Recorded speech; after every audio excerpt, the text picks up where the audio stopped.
Diba po? Ganun po mga. So, within 6 days or 7 days, pwede na po siyang kainin. Mainog na po siya.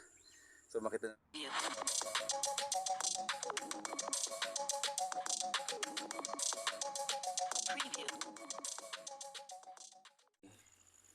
Saan ko po kayo kung paano po mag-tiba o magputol ng saging. Tara po, maghanap po tayo ng matured na saging. So, wala pang bunga. Napagpitasan na po ng bunga.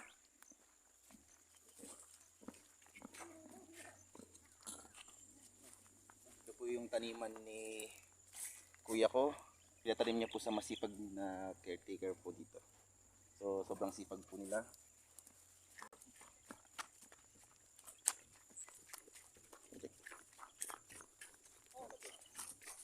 Ito po ay matured na saging, pwede na po siya. So within 5 days or 6 days, pwede na po siyang mahinog. So kahit na walang kalburo.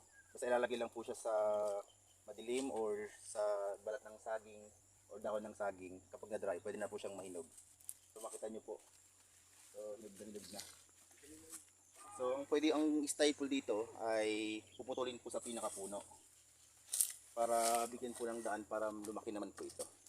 So pinakapuno po siya puputulin para ito po ay magsilbing susunod na puno, susunod na saging. So puputulin po muna natin. Okay. So ang technique po dito ay uunahin po dito.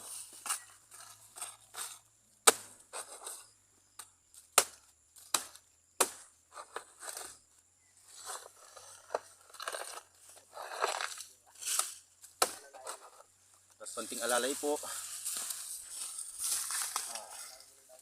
Unahin po natin yung bunga. Pasensya na po sa kilikili. Yan. Po.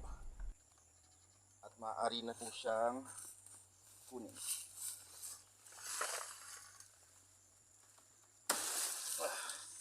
Yan po. Ganoon po manguha ng saging. Para po hindi po masayang, ito po ay tatagtarin, magsisilbing fertilizer po sa pananim, sa lupa.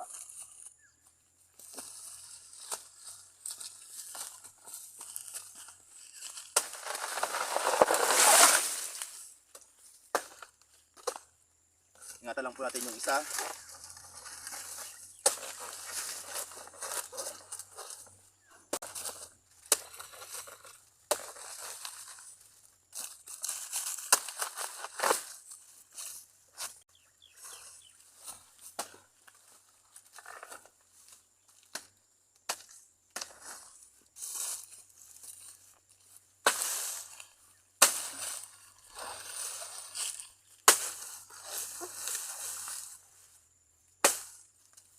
Okay na po. Pwede na po siyang mabulok dito sa gitna, sa gilid.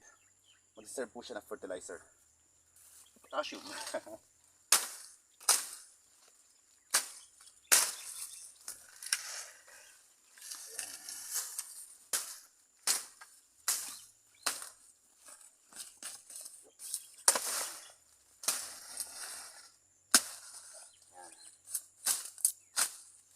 So, pwede na po.